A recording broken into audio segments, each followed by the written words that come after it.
Terima kasih Anda masih bersama kami. Bagi Anda yang baru saja bergabung, kami hadirkan kembali 3 berita utama hari ini. Seorang juru parkir dikeroyok sejumlah pengunjung salah satu tempat hiburan malam di Kota Sukabumi yang menolak membayar parkir. Nenek dibunuh cucunya sendiri yang sakit hati karena kerap dimarahi.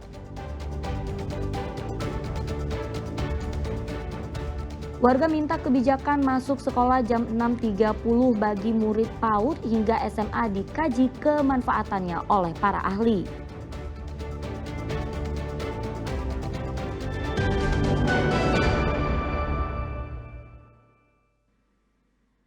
Seorang juru parkir dikeroyok sejumlah pengunjung salah satu tempat hiburan malam di Kota Sukabumi yang menolak membayar tarif parkir saat akan keluar dari Sukabumi Indah Plaza. Pengeroyokan tersebut diawali sejumlah pengunjung tempat hiburan malam dari karaoke di Sukabumi Indah Plaza. Berjumlah 10 hingga 11 orang menggunakan 7 unit sepeda motor, sebagian mereka memaksa tidak mau membayar parkir dan berusaha membuka paksa palang pintu keluar parkir. Melihat kondisi itu, korban keluar dari pos penjagaan dan membantu mereka keluar agar tidak terjadi keributan. Namun tiba-tiba korban dipukuli oleh seorang pengendara motor yang kemudian diikuti oleh teman-temannya. Udahlah, mau saya buka itu, karena ini gate udah macet. Sistemnya error di komputer. Udah saya buka lewat manual. Selama buka manual itu, dia merangsek terus sampai akhirnya dia yang lolos tuh. Ada yang provokasi. Udah saya mau tarik temannya yang nyangkut, mau saya arahkan ke gate yang alternatif, gitu kan? Gate alternatif yang nggak taunya itu yang udah dulu mukul tapi. Akibat pengeroyokan tersebut, korban mengalami luka lecet dan kepala benjol. Ia sudah menjalani visum dan melaporkan kejadian tersebut ke polisi. Informasi awal dari pihak Humas Polres Sukabumi Kota diduga pelaku pemukulan berjumlah 5 orang. Kasus ini ditangani oleh Satuan Reserse Kriminal. Asep Didi melaporkan dari Kota Sukabumi. Keributan melibatkan pengusaha jasa bengkel di Bogor, Jawa Barat dengan sekelompok pria yang melakukan pemerasan terekam CCTV dan viral di media sosial. Berbekal rekaman CCTV, polisi kini memburu para pelaku. Sejumlah pria terlibat cekcok mulut dengan pengusaha jasa bengkel mobil di Desa Bojongnangka, Kecamatan Gunung Putri, Bogor, Jawa Barat. Mereka mendatangi bengkel dan meminta sejumlah uang, namun ditolak oleh pemiliknya. Kesal lantaran permintaannya tak dituruti, mereka coba memaksa hingga situasi memanas, namun dilerai sejumlah karyawan bengkel. Insiden tersebut terekam kamera pengawas dan langsung viral di media sosial. Pemilik bengkel melaporkan peristiwanya ke polisi disertai barang bukti rekaman CCTV. Bahwa terjadi peristiwa pemerasan tapi tidak diberikan uang. Kemudian terjadi peristiwa penganiayaannya. Dilaporkan kasus 351. Sampai saat ini sudah kita ambil keterangannya untuk pelapor dan saksi beberapa saksi. Polisi masih mendalami kasus premanisme tersebut berbekal bukti rekaman CCTV yang diserahkan korban. Asep Solihin melaporkan dari Kabupaten Bogor, Jawa Barat.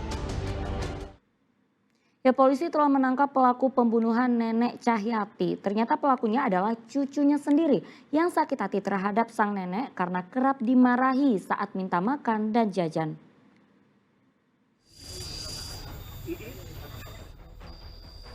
Terungkap sudah kasus pembunuhan nenek cucu Cahyati di Ciamis. Ternyata pelakunya adalah cucunya sendiri. Pelaku ditangkap di Garut. Ia mengaku emosi dengan sikap sang nenek yang selalu memarahinya saat minta makan atau uang jajan. Minggu subuh, korban dipukul dengan cobek dan ditusuk dengan pisau.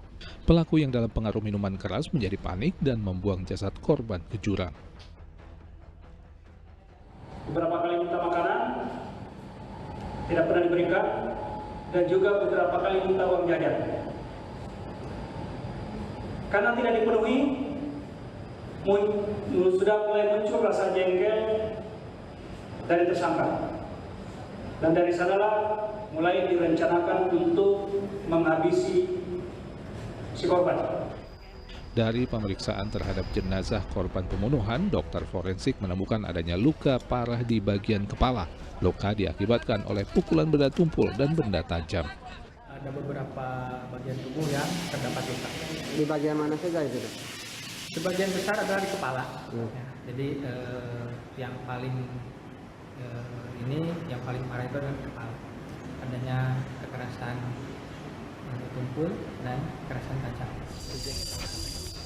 Hasil olah TKP, polisi menemukan cowet dan pisau yang diduga digunakan untuk menghabisi nyawa korban. Sang cucu kini harus menghadapi tuntutan hukuman seumur hidup. Eko Setiabudi melaporkan dari Ciamis. Ya, seorang pria tertabrak kereta feeder Cimindi, Kota Cimahi. Korban diduga tak mengetahui adanya kereta yang melintas di perlintasan pintu kereta Cimindi.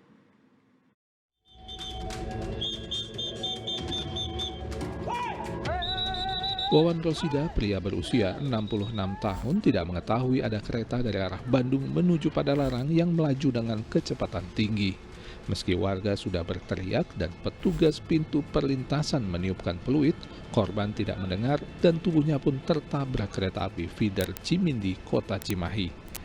Peristiwa yang terjadi pada Selasa sore itu menjadi tontonan warga sekitar. Saat ini pada Polres Cimahi dan jenazah langsung dievakuasi di rumah sakit untuk diotopsi. Jenazah korban sudah dimakamkan pihak keluarga. Kejadian ini kembali mengingatkan agar warga lebih berhati-hati saat melewati jalur perlintasan rel kereta api. Muhammad Abbas melaporkan dari Kota Cimahi. Ya, polisi menahan seorang mahasiswa yang berbuat onar dan merusak pos masjid di Jalan Nyi Raja Permas, Kota Bogor. Diduga sang mahasiswa tengah dalam kondisi mabuk. Dalam video rekaman kamera pengawas ini terlihat seorang mahasiswa bernama Christopher Yosef mengamuk seusai ditegur petugas keamanan Masjid Agung di Jalan Nyi Raja Permas, Kota Bogor, Sabtu lalu. Pelaku yang diduga tengah mabuk menganiaya 3 orang dan merusak sebuah pos keamanan masjid. Polisi kemudian di Jalan Perintis Kemerdekaan Kota Bogor. Pelaku sempat mengelak. Usai diperiksa Rabu siang, polisi menyatakan motif pemuda berusia 26 tahun itu tidak terima saat ditegur menendang pembatas jalan di areal tersebut. Memukuli security karena yang bersangkutan ini sedang dalam keadaan mabuk. Jadi awal mulanya yang bersangkutan ini atau pelaku ini mengendarai kendaraan roda 2, kemudian menabrakkan water barrier dan menendang-nendang water barrier. Polisi yang telah mengumpulkan barang bukti akan menjerat pelaku dengan pasal perusakan dan penganiayaan dengan ancaman hukuman 5 tahun penjara. Iwan Kurniawan melaporkan dari Kota Bogor. Ya, sidang mediasi gugatan perkara Lisa Mariana terhadap mantan Gubernur Jawa Barat Ridwan Kamil berakhir deadlock. Tidak hadirnya RK pada sidang mediasi, maka hakim memutuskan akan dilanjutkan ke tahap sidang pokok perkara. Lisa Mariana kembali mendatangi Pengadilan Negeri Bandung. Rabu siang adalah sidang mediasi gugatan perdata terhadap mantan Gubernur Jawa Barat Ridwan Kamil. Dalam agenda mediasi ini, Ridwan Kamil tidak hadir dan mewakilkan pada kuasa hukumnya. Padahal pihak Lisa mengaku saat ingin agar RK bisa hadir di sidang mediasi. Itu kan nanti di mediasi dan itu kan secara tertutup ya. Kita nggak bisa buka di sini. Kalau masalah sidang mediasi berjalan hanya 30 menit karena ketidakhadiran Ridwan Kamil. Hasil mediasi tadi, pihak dari kuasa hukum penggugat itu menyatakan deadlock. Kenapa? Karena meminta Pak Ridwan Kamil hadir dalam mediasi.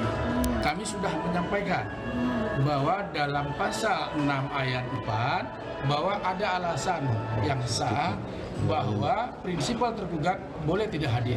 Alasannya apa? Karena Pak Ridwan Kamil sedang menjalankan tugas atau profesi yang dia tidak bisa tinggalkan. Sama-sama sudah kita ketahui Pak Ridwan Kamil ada arsitek. Dan sebagai itikat baik, Pak Ridwan Kamil sudah menyerahkan surat keterangan beliau kepada hakim mediasi.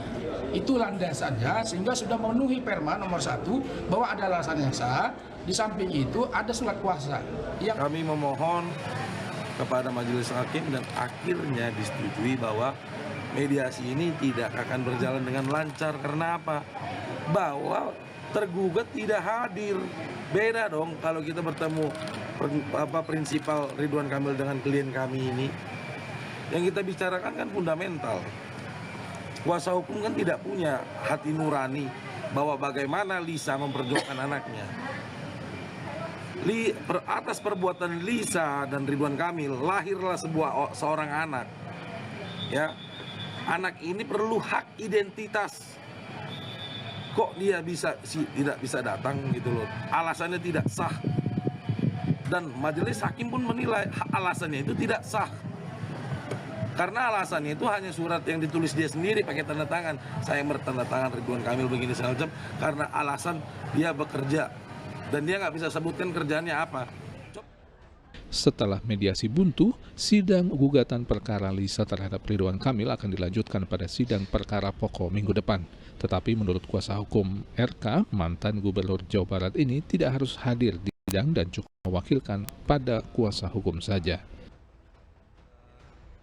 Muhammad Rizal melaporkan dari Kota Bandung.